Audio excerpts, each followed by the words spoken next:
Welcome to our channel. నేను నవీన్. టాలీవుడ్ ఇండస్ట్రీలో viral అయిపోయిన టాపిక్ ఏదైనా ఉందా ప్రస్తుత రోజుల్లో అంటే శివాజీ గారు మాట్లాడిన మాటలు. అంతవరకు ఎనలిస్టులు లేకపోతే పెద్దవాళ్ళు మాట్లాడితే ఓకే, కానీ నా అన్వేషణ అంటూ ఒక ఆయన అన్వేషణలో పడుతూ కాలి కింద బురదను తీసుకొచ్చి నెత్తి మీద పెట్టుకొని ఆయన ఏం అన్వేషించాడో ఆయనకి అర్థం కాని పరిస్థితి. అయితే ప్రస్తుతం ఆయన కుడితిలో పడ్డ ఎలక పరిస్థితి అయింది. ఎందుకు ఇంతవరకు ఆయన కావాలని చేశాడా లేకపోతే అనుకోని సిచ్యువేషన్లో దూరి ఇరుక్కుపోయాడా, ఈ విషయాలన్నీ మాట్లాడడానికి మనతో సీనియర్ అనలిస్ట్ హేమసుందర్ గారు ఉన్నారు. సార్తో మాట్లాడతాం. నమస్తే అండి. నమస్తే అండి. నా అన్వేషణ పేరుకైతే చక్కగా నా అన్వేషణ అని పెట్టుకున్నాడు, కానీ ఆయన ఏం అన్వేషించాడండి ఈ టాపిక్లో?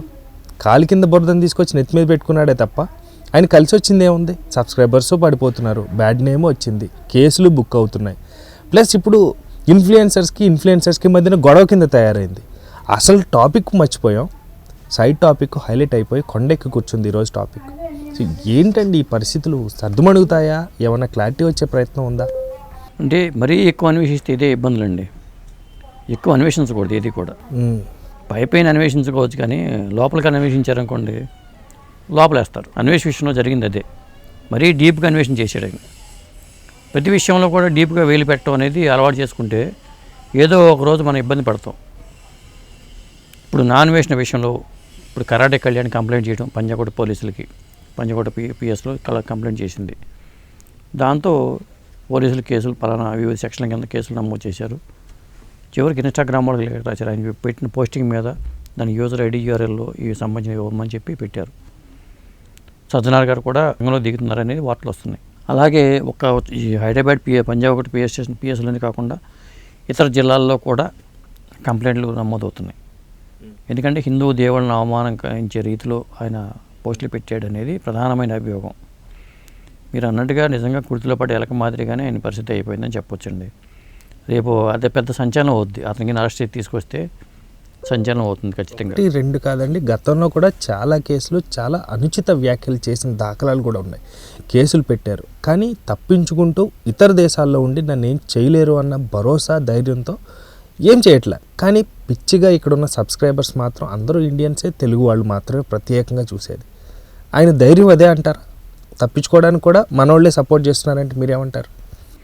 అంటే తప్పించుకోవడానికి మనోళ్ళు సపోర్ట్ చేస్తున్నారని కాదు కానండి, అతను ఎప్పుడైనా సరే మతపరమైన అంశాల జోలికి ఎప్పుడు ఆచితూచి మాట్లాడాలి. అది అతను ఆలోచించలేకపోయాడు. చాలా సెన్సిటివ్ అంశాలు ఉంటాయి. ఎప్పుడు కూడా మాట్లాడే అంశాల్లో చాలా సెన్సిటివ్గా ఉంటుంది. ఇప్పుడు సెన్సిటివ్గా ఇప్పుడు ఎక్కడ వచ్చింది? ఇది శివాజీ మాటల దగ్గర వచ్చింది. శివాజీ గారు కూడా ఆ రోజు చాలా మాట్లాడే విషయంలో చాలా ఆచితూచి వ్యవహరిస్తూ మాట్లాడినట్టయితే ఈ విషయంలో ఇంత దాకా వచ్చేది కాదు. అలా వెళ్ళిపోయింది. తర్వాత అనసూయ గారు, ఆవిడ కూడా ఆచితూచి మాట్లాడుకుంటే వ్యవహారం ఇంత దూరం వచ్చేది కాదు. నాగబాబు గారు కూడా మనం ఇది పరిణామాల వీటిలో ఇంతవరకే ఈ మేరకు మాట్లాడాలనుకుంటే వివాదాలు వచ్చే కాదు. వీళ్ళందరినీ మించి అతనికి మించిన గరుడు ఆచింట మల్లని అంటారు. ఇప్పుడు అన్వేషణ అదే జరిగింది. వీళ్ళందరికీ మించి మాట్లాడటం, సీతమ్మ వారికి ద్రౌపది దగ్గరికి వెళ్ళిపోయి వీడియోలు చేసి రిలీజ్ చేయటం, నన్ను ఎవరు ఏం పీకలేరురా అంటూ మాట్లాడటం అనేది ఇప్పుడు అతనికి ఏం పీకుతారనేది ఇప్పుడు పోలీసులు చూడాలి. ఎందుకంటే గతంలో కూడా ఇప్పుడు బెట్టింగ్ యాప్ల మీద చేసినప్పుడు కూడా సజ్జనార్ గారు కూడా అప్పుడు అన్వేషణతో మాట్లాడటం కూడా జరిగింది. ఇప్పుడు సజ్జనార్ గారు స్టైల్లో కోటింగ్ ఇవ్వాలని కరాటే కళ్యాణ్ డిమాండ్ చేస్తున్నారు. అన్వేష్ విషయంలో సజ్జనార్ గారు తన స్టైల్లోనే సమాధానం చెప్పాలి ఈయనకి అనేది వాళ్ళ డిమాండ్. ఏదేమైనా మరి ఈ విషయంలో మరి అతను ఎలా రియాక్ట్ అవుతాడు, పోలీసులు అతన్ని పట్టుకొస్తారా? ఇండియాలో లేనట్టు తెలిసిపోయింది. చైనాలో ఉన్నాడా, వియత్నాంలో ఉన్నాడా, థాయిలాండ్లో ఉన్నాడా, ఎక్కడున్నాడు, ఏంటి, ఇప్పుడు పట్టుకొస్తారు అనేది ఒక మంచి ఆసక్తికరమైన వార్తగా మారిపోయిందండి ఇప్పుడు. అయితే నిన్న ఒక సిచ్యువేషన్ అనేది మరి తారాస్థాయికి తీసుకుపోయే చర్చకు దారితీస్తుందండి. ఏజూడ్ అనే ఒక సోషల్ యాక్టివిస్ట్, సోషల్ ఇన్ఫ్లుయెన్సర్ అనుకోవచ్చు, లేకపోతే ఏదైతే ఒక చర్చ జరగాలో ఏదైనా ఒక మంచి చర్చ గురించి ఒక టాపిక్ క్లియర్గా చెప్తాడు. అలాంటి ఆయన ఒక ఛాలెంజ్ విసిరాడు. పేరు పెట్టలేదు, ఎవరిని అనలేదు. హిందూ దేవీ దేవతల పైన, హిందుత్వం పైన ఎవరైనా కమెంట్స్ చేసే కొడకలారా ఖబర్దార్ అన్నాడు. దానికి ప్రతిగా అన్వేషణ రెస్పాండ్ అవుతూ, నువ్వు కానీ డిలీట్ చేయకపోతే పర్సనల్గా నీ తమ్ముడు ఏవైతే పోక్సో చట్టం పైన కేసు పెట్టారో అవన్నీ రిలీజ్ చేస్తాను. అంటే ఇది కంప్లీట్గా వ్యక్తిత్వం పైన వెళ్ళిపోతుంది కదా అంటే పర్సనల్గా వెళ్ళిపోతుంది కదా, వ్యక్తి పైన వెళ్ళిపోయింది కదా ఇప్పుడు. అదేనండి, మనిషి కంఫర్ట్ జోన్లో ఉన్నప్పుడు కంఫర్ట్ జోన్లో ఉంటూ వీడియోలు చేసుకునే బతికితే ఇది. అది కంఫర్ట్ జోన్ వదిలేసేసి ఇతర విషయాల్లో వేలిపెట్టి కెలికారనుకోండి, ఇదే జరుగుతుంది. అతిగా వెళ్ళిపోతే ఆ తర్వాత తెలుస్తుంది పరిణామాలు, పర్యవసానం ఏంటనేది. ఎవరైనా సరే, ఇప్పుడు ఈ ఇన్ఫ్లుయెన్సర్స్ అనే పేరు వచ్చింది. గతంలో అలేకే చిట్టి విషయంలో మనం ఏం జరిగిందో చూసాం. ఒక్కసారిగా ఆ వ్యాపారం అంతా ఇదైపోయింది, కొలాప్స్ అయిపోయింది. ఇన్ఫ్లుయెన్సర్స్ అనేవాళ్ళు ఏమవుతుందంటే ఒక్కసారిగా ఆకాశానికి వెళ్ళిపోతున్నారండి, తర్వాత డమాలు పడిపోతున్నారు. చాలామంది చూసాం మనం. బెట్టింగ్ యాప్స్ విషయంలో ఆయన ఒక యంగ్ గై ఉంటాడు, సినిమాలలో ఒక యాక్ట్ చేసాడు అతను. అతని విషయం ఏమైంది మీరు చూడండి. ఇన్ఫ్లుయెన్సర్స్ అనుకునే వాళ్ళు అందరూ ఏదో ఒక రోజుని విరుగుడు కొరకే సామెత కూడా ఉంది ఇప్పుడు. మరీ అతిగా పెరగడం కూడా ప్రమాదకరం ఎప్పటికైనా సరే. పెరిగిన తర్వాత ఒక లగ్జరీ లైఫ్ అలవాటు పడిపోయిన తర్వాత ఇక ఏం మాట్లాడతాము, కిందకి రాలేక పైకి వెళ్ళడానికి ఏదో ఒకటి అడ్డదారా, అదే అంటారా? అదే, ఖచ్చితంగా అదే జరుగుతుంది. ఇలా వెళ్ళిపోయిన వాళ్ళు కంఫర్ట్ జోన్లోకి వెళ్ళిపోయిన తర్వాత వాళ్ళు ఇట్లా మాట్లాడటం వల్ల ఏమవుతుందంటే సనాతన ధర్మం కానీ లేకపోతే ఇట్లాంటి మన పురాణ పురుషుల మీద కానీ ఏగవాళ్ళన మన వాళ్ళు సహించడండి. దండయాత్రలు జరిగినప్పుడు కూడా మన వాళ్ళు ఎలా రియాక్ట్ అయ్యారో మనం చూసాం. మన దేవాలయాన్ని ధ్వంసం చేసినప్పుడు ఎలా రియాక్ట్ అయ్యారో చూసాం. మన భారతదేశం అనే విషయం మర్చిపోతున్నారు.